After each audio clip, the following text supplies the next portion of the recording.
বাংলাদেশের সর্বদক্ষিণ পশ্চিমের জনপদ সাতক্ষীরার উপকূলীয় অঞ্চলে সবজি চাষে নতুন করে আসার আলো দেখছে উন্নত জাতের বাড়ি মিষ্টি আলু 12। বিঘা প্রতি 100 থেকে 150 মণ ফলন হওয়ায় কৃষিতে নতুন বিপ্লব সৃষ্টি করেছে এই ফসল।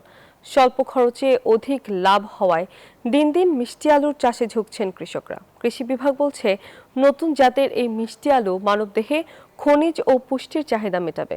সাতক্ষীরা প্রতিনিধি মনিরুল ইসলাম মনির তথ্য চিত্রে ডেস্ক রিপোর্ট। যেদিকেই চোখ যাবে সবুজের সমারোহ। হাওয়ায় হাওয়ায় দুলছে কৃষকের স্বপ্ন।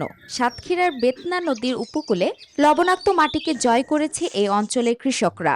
প্রথমবারের মতো উচ্চ ফলনশীল বাড়ি মিষ্টি আলু 12 জাতের সবজি চাষে এসেছে বিপ্লব।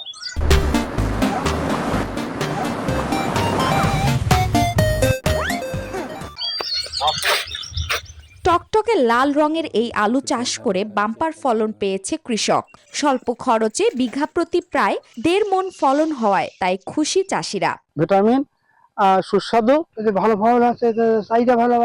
এই মিষ্টি জাতের নতুন আলু বিক্রি হচ্ছে 700 থেকে 800 টাকা মণ দরে। উচ্চ ফলন হওয়ায় বেশ লাভবান হচ্ছেন বলে জানান কৃষক। আমাদের মোটামুটি ভালোই লাভ হয়, অনেক লাভজনক ব্যবসা। বাজারে এর চাহিদা খুবই অনেক এবং এর বাজার মূল্য অনেক।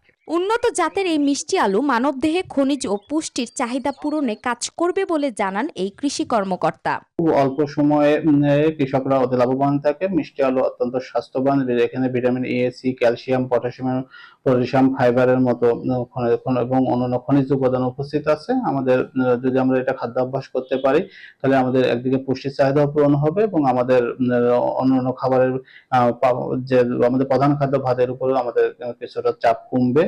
কৃষি বিভাগের তথ্য মতে এবছর জেলায় 75 হেক্টর জমিতে মিষ্টি আলুর আবাদ হয়েছে। উপকূলীয় কৃষিতে মিষ্টি আলুর চাষে নতুন বিপ্লবের আশা সংশ্লিষ্টদের।